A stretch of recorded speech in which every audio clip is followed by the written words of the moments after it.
जय श्री कृष्णा, राधे राधे। आज की इस वीडियो में आप सुनने वाले हैं वैशाख मास महात्म्य कथा का 5वां अध्याय। तो भगवान विष्णु और माता लक्ष्मी का ध्यान करते हुए इस पावन कथा का श्रवण करते हैं। प्रेम से बोलिए लक्ष्मी नारायण की जय। नारद जी बोले, वैशाख महीना सब धर्म, तप और दानों के कारण कैसे सब महीनों से अधिक श्रेष्ठ हुआ है। हे महाराज, वह मैं कहता हूँ, एकाग्रचित होकर सुनिए। कल्प के अंत में देव के राजा शेषनाग पर सोने वाले महाप्रभु विष्णु भगवान लोक समुदाय को अपने कोख में रखकर सोते थे। योग माया से तथा भूतियों से अनेक एकता को प्राप्त करके एक क्षण के बाद वेदों के पाठ से जगाए गए। तब उस दयानिधि ने अपने कोख में ठहरे हुए जीवों की रक्षा की और उनके कर्मों के फल दिलाने के लिए विष्णु भगवान ने सृष्टि की रचना की। मन में स्थिरता और उनकी नाभि से भुवन और आश्रयभूत सोने का कमल निकला। उससे विष्णु भगवान ने विराट पुरुष नामक के ब्रह्मा को उत्पन्न किया, जिनमें भगवान ने 14 भुवन निर्माण किया। बहुत से नाना प्रकार के प्राणी समुदायों को उत्पन्न किया, जिनके भिन्न भिन्न कर्म और आश्रय थे। तब संसार में त्रिगुण प्रकृति को मर्यादा तथा स्वामियों को निर्माण किया। तब उन्होंने वर्णाश्रम का विभाग तथा धर्म की रचना किया। चारों वेद, तंत्र, संहिता तथा स्मृतियों से, पुराण और इतिहासों से महाप्रभु महेश्वर ने अपने आज्ञा रूपों से धर्म की रक्षा के लिए इनके प्रवर्तक ऋषियों का निर्माण किया।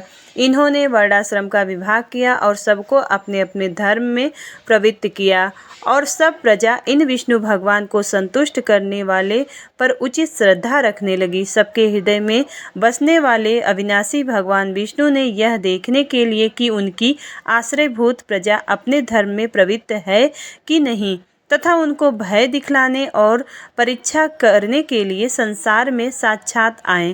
प्रभु को यह जानने की चिंता हुई कि वह कौन सा समय है जिसमें प्रजा सर्वश्रेष्ठ धर्मों को करती है।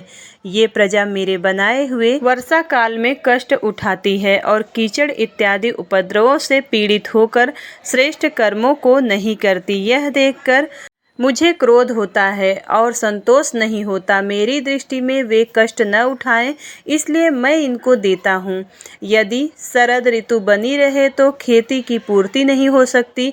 कोई तो वर्षा से ग्रस्त रहते हैं, कोई पक्के फल की इच्छा करते हैं राजन, कोई तो ठंड से पीड़ित होते हैं। तब इनको देखकर मुझे रोष आता है और विपरीत अवस्था को देखते हुए मुझे संतोष नहीं होता। हेमंत ऋतु आ जाने पर लोग प्रातः काल नहीं उठना चाहते। प्रातः काल सूर्योदय हो जाने पर इनको उठे हुए न देखकर मुझे क्रोध आता है, और इसी प्रकार से यह प्रजा शिशिर ऋतु में भी प्रातः काल दुखी रहती है तथा इनको प्रतिदिन पक्के फल इत्यादि की बड़ी उत्कंठा रहती है। ये प्रजा शीत से पीड़ित होकर प्रातः काल नहीं उठती। तब इनके कर्म का लोप होता है, जिसकी पूर्ति कमी नहीं होती है। यह समय उपेक्षा का नहीं है। इस चिंता से आकुल होकर विष्णु भगवान ने बसंत समय की सब आपत्ति को दूर करने वाला जाना। तब स्नान, दान तथा यज्ञ क्रिया और भोग तथा नाना प्रकार के धर्म करने के अनुकूल यह ऋतु हुआ। इसमें निश्चय करके उत्तम पदार्थ बिना कष्ट के प्राप्त होते हैं, और किसी न किसी द्रव्य से शरीरधारियों का संतोष होने वाले होते हैं। सभी दान के योग्य, कर्म के योग्य और भोग के योग्य होते हैं। दरिद्र, पंगु, कष्ट पीड़ित तथा महात्माओं को निःसंदेह जल इत्यादि सभी द्रव्य सहज ही मिल जाते हैं। मेरे प्रिय इन द्रव्यों से अपने हित धर्म को करते हैं। पत्र से, पुण्य से, फल से, मूल से, शाक से तथा प्रिय वचन से, माला, तंबुल, चंदन इत्यादि से और पैर धोने इत्यादि से, विनय इत्यादि से मैं इनको वर देता हूँ। ऐसा कहते हुए और विचार करते हुए विष्णु भगवान ने लक्ष्मी के साथ प्रस्थान किया। सर्वत्र जंगलों तथा फूले हुए पुष्पों को देखते हुए हष्टपुष्ट जनों से व्याप्त तथा उन्मत्त भ्रमण और पक्षियों से सेवित आश्रयों को, घरों को, वन तथा ग्राम के निवासियों को, प्रांगण, सुंदर बगीचे और स्थलों को विष्णु भगवान लक्ष्मी जी को दिखलाते हुए तथा देवताओं से मुनिवरों से सिद्ध, चारण, गंधर्व, किन्नर तथा राक्षसों से स्तुति किए जाते हुए वर्णाश्रम निवासियों के घरों में गए और मीन संक्रांति से लेकर कर्क की संक्रांति के अंत तक वहीं रहे। लक्ष्मी और देवताओं के साथ पुरुषों की करने और न करने योग्य पूजा को देखकर वहां धर्म करने वाले पुरुषों को इनके चाहने के मनोरथ दिए। उन्मत्त पुरुषों के आचरण न सदा इनका आयुष्य, धन इत्यादि हरण किया। जो वैशाख महीने में परमात्मा की पूजा करते हैं और भगवान की चल मूर्ति साधुओं की जो पूजा करते हैं, उनके अन्य मासों में किए हुए कर्म के लोप को वह क्षमा करते हैं। जिस प्रकार देश में आए हुए राजा को देखकर उसके देश की प्रजा बहुमूल्य उपहारों की भेंट उसको करती है और राजा इनके परिणाम से जान लेता है कि यह पूर्ण या कम है, और जिसका उपहार अधिक होता है उसको निश्चय इष्ट मनोरथ देता है, और जो उसकी पूजा नहीं करता उसको दंड देता है।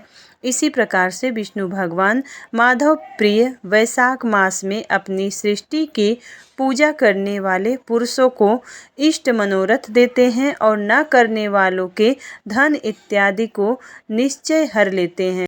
धर्म की रक्षा करने वाले सांगी देवों के देव महाविष्णु का यह परीक्षा काल है, अतएव यह मास अवश्य सब महीनों में उत्तम है। श्री स्कंद पुराण के वैशाख महात्म्य के नारद और अम्बरीक के संवाद में वैशाख श्रेष्ठत्व निरूपण नाम का 5वां अध्याय समाप्त हुआ। ओम जय श्री हरिविष्णु। ओम नमो भगवते वासुदेवाय नमः। अब करते हैं श्री नारायण कवच का पाठ। ऐश्वर्य, धर्म, यश, लक्ष्मी, ज्ञान और वैराग्य से परिपूर्ण इष्ट देव भगवान का ध्यान करें और अपने आप को भी तदरूप ही चिंतन करें। तत्पश्चात विद्या, तेज और तप स्वरूप इस कवच का पाठ करें। श्री हरि विष्णु भगवान की जय। ओम विष्णुवे नमः। भगवान श्री हरि गरुड़ जी के पीठ पर अपने चरण कमल रखे हुए हैं। अणिमा आदि 8 सिद्धियां उनकी सेवा कर रही हैं। 8 हाथों में शंख, चक्र, ढाल, तलवार, गदा, बाण, धनुष और पांस फंदा धारण किए हुए हैं। वे ही ओमकार स्वरूप प्रभु सब प्रकार से सब ओर से मेरी रक्षा करे। मत्स्य मूर्ति भगवान जल के भीतर जल जंतुओं से और वरुण के पास से मेरी रक्षा करे। माया से ब्रह्मचारी रूप धारण करने वाले वामन भगवान स्थल और विश्वरूप श्री त्रिविक्रम भगवान आकाश में मेरी रक्षा करे। जिनके घोर अट्टहास करने पर सब दिशाएं गूंज उठी थी और गर्भवती दैत्य पत्नियों के गर्भ गिर गए थे, वे दैत्युत्पत्तियों के शत्रु भगवान नृसिंह किले, जंगल, रणभूमि आदि विकट स्थानों में मेरी रक्षा करे। अपनी दाढ़ों पर पृथ्वी को उठा लेने वाले यज्ञ मूर्ति वराह भगवान मार्ग में परशुराम जी पर्वतों की शिखर और लक्ष्मी जी के सहित भरत के बड़े भाई भगवान रामचंद्र प्रवास के समय मेरी रक्षा करे। भगवान नारायण, मारण, मोहन आदि भयंकर अभिचारों और सब प्रकार के प्रमादों से मेरी रक्षा करे। ऋषि श्रेष्ठ नर गर्व से योगेश्वर भगवान दत्तात्रेय योग के विघ्नों से और त्रिगुणाधिपति भगवान कपिल कर्म बंधन से मेरी रक्षा करें। परमार्षि सनत कुमार कामदेव से हयग्रीव भगवान मार्ग में चलते समय देव मूर्तियों को नमस्कार आदि न करने के अपराध से देवर्षि नारद सेवा अपराधों से और भगवान कच्छप सब प्रकार के नरकों से मेरी रक्षा करे। भगवान धन्वंतरी कुपथ्य से जितेंद्र भगवान ऋषभ देव सुख दुख आदि भयदायक द्वंद्वों से, यज्ञ भगवान लोकापवाद से, बलराम जी मनुष्यकृत कष्टों से और श्री शेष जी क्रोधवश नामक सर्पों के गढ़ों से मेरी रक्षा करे। भगवान श्री कृष्ण द्वैपायन व्यास जी अज्ञान से तथा बुद्ध देव पाखंडियों से और प्रमाद से मेरी रक्षा करे। धर्म रक्षा करने वाले महान अवतार धारण करने वाले भगवान कल की पाप बहुल कलिकाल के दोषों से मेरी रक्षा करे।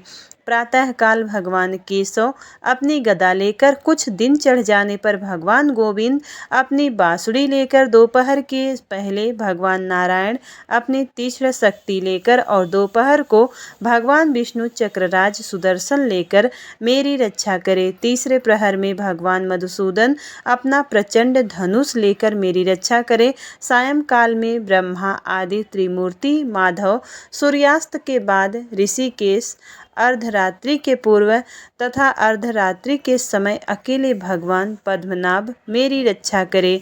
रात्रि के पहले प्रहर में श्री वत्स लांछन श्री हरि, उषा काल में खड्गधारिणी भगवान जनार्दन, सूर्योदय से पूर्व श्री दामोदर और संपूर्ण संध्याओं में कालमूर्ति भगवान विश्वेश्वर मेरी रक्षा करें। सुदर्शन आपका आकार चक्र रथ के पहिए की तरह है। आपके किनारे का भाग प्रलयकालीन अग्नि के समान अत्यंत तीव्र है। आप भगवान की प्रेरणा से सब ओर घूमते रहते हैं। जैसे आग वायु की सहायता से सूखे घास फूस को जला डालती है, वैसे ही हमारी शत्रु सेना को भी शीघ्र से शीघ्र ही जला दीजिए। कैमुद की गदा, आपसे छूटने वाली चिंगारियों का स्पर्श वज्र के समान असहाय है। आप भगवान अजित की प्रिया हैं और मैं उनका सेवक हूँ, इसलिए आप कुष्मांड विनायक, यक्ष, राक्षस, भूत और प्रेत आदि ग्रहों को अभी कुचल डालिए तथा मेरे शत्रुओं को चूर चूर कर दीजिए। शंख श्रेष्ठ, आप भगवान श्री कृष्ण के फूंकने से भयंकर शब्द करके मेरे शत्रुओं का दिल दहला दीजिए एवं यातुधान, प्रमथ, प्रेत, मातृका, पिशाच तथा ब्रह्म राक्षस आदि भयावने प्राणियों का यहाँ से तुरंत भगा दीजिए। भगवान की श्रेष्ठ तलवार, आपकी धार बहुत तीक्ष्ण है। आप भगवान की प्रेरणा से मेरे शत्रुओं को छिन्न भिन्न कर दीजिए। भगवान की प्यारी ढाल, आप में सैकड़ों चंद्राकार मंडल है। आप पाप दृष्टि पापात्मा शत्रुओं की आंखें बंद कर दीजिए और उन्हें सदा के लिए अंधा बना दीजिए। सूर्य आदि ग्रह, धूमकेतु, पुच्छल तारे आदि केतु, दुष्ट मनुष्य, सर्प आदि रेंगने वाले जंतु, दाढ़ों वाले हिंसक पशु, भूत प्रेत आदि तथा सब पापी प्राणियों से हमें जो जो भय हो और जो हमारे मंगल के विरोधी हो, वे सभी भगवान के नाम रूप तथा आयुधों का कीर्तन करने से तत्काल नष्ट हो जाए। बृहद रथंतर आदि सामवेदी स्रोतों से जिनकी स्तुति की जाती है, वे वेदमूर्ति भगवान गरुड़ और विश्वसेन जी अपने नामोच्चार के प्रभाव से हमें सब प्रकार की विपत्तियों से बचाए। श्री हरि के नाम रूप वाहन, आयुध और श्रेष्ठ पार्षद हमारी बुद्धि, इंद्रिय, मन और प्राणों को सब प्रकार की आपत्तियों से बचाए। जितना भी कार्य अथवा कारण रूप जगत है, वह वास्तव में भगवान ही है। इस सत्य के प्रभाव से हमारे सारे उपद्रव नष्ट हो जाएं। जो लोग ब्रह्म और आत्मा की एकता का अनुभव कर चुके हैं, उनकी दृष्टि में भगवान का स्वरूप समस्त विकल्पों से रहित है और भेदों से रहित है। फिर भी वे अपनी माया शक्ति के द्वारा भूषण, आयुध और रूप नामक शक्तियों को धारण करते हैं। यह बात निश्चित रूप से सत्य है। इस कारण सर्वज्ञ सर्वव्यापक भगवान श्री हरि विष्णु सदा सर्वत्र सब स्वरूपों से हमारी रक्षा करे। जो अपने भयंकर अट्टहास से सब लोगों के भय को भगा देते हैं और अपने तेज से सबका तेज ग्रस लेते हैं, वे भगवान नृसिंह दिशा विदिशा में नीचे ऊपर बाहर भीतर सब ओर से हमारी रक्षा करें। देवराज इंद्र, मैंने तुम्हें यह नारायण कवच सुना दिया है। इस कवच से तुम अपने को सुरक्षित कर लो, बस फिर तुम अनायास ही सब दैत्य युद्धपतियों को जीत कर लोगे। इस नारायण कवच को धारण करने वाला पुरुष जिसको भी अपने नेत्रों से देख लेता है अथवा पैरों से छू देता है, तत्काल समस्त भयों से मुक्त हो जाता है। जो इस वैष्णवी विद्या को धारण कर लेता है, उसे राजा, डाकू, प्रेत, पिशाच और बाघ आदि हिंसक जीवों को कभी भी किसी प्रकार का भय नहीं होता है। देवराज, प्राचीन काल की बात है, एक कौशिक गोत्री ब्राह्मण ने इस विद्या को धारण करके योग धारणा से अपना शरीर मरुभूमि में त्याग दिया। जहाँ पर ब्राह्मण का शरीर पड़ा था, उसके ऊपर से एक दिन गंधर्व राज चित्ररथ अपनी स्त्रियों के साथ विमान पर बैठकर निकले। वहां आते ही वे नीचे की ओर सिर किए हुए विमान सहित आकाश से पृथ्वी पर गिर पड़े। इस घटना से उनके आश्चर्य की सीमा न रही। जब उन्हें बालखिल मुनियों ने बतलाया कि यह नारायण कवच धारण करने के प्रभाव है, तब उन्होंने उस ब्राह्मण देव की हड्डियों को ले जाकर पूर्ववाहिनी सरस्वती नदी में प्रवाहित कर दिया और फिर स्नान करके वे अपने लोक को चले गए। श्री सुखदेव जी कहते हैं कि परीक्षित, जो पुरुष इस नारायण कवच को समय पर सुनता है और जो आदर पूर्वक इसे धारण करता है, उसके सामने सभी प्राणी आदर से झुक जाते हैं और वह सब प्रकार के भयों से मुक्त हो जाता है। परीक्षित, सतकर्तृ इंद्र ने आचार्य विश्वरूप जी से यह वैष्णवी विद्या प्राप्त करके रणभूमि में असुरों को जीत लिया और वे त्रैलोक्य लक्ष्मी का उपभोग करने लगे। इति श्री नारायण कवच संपूर्णम।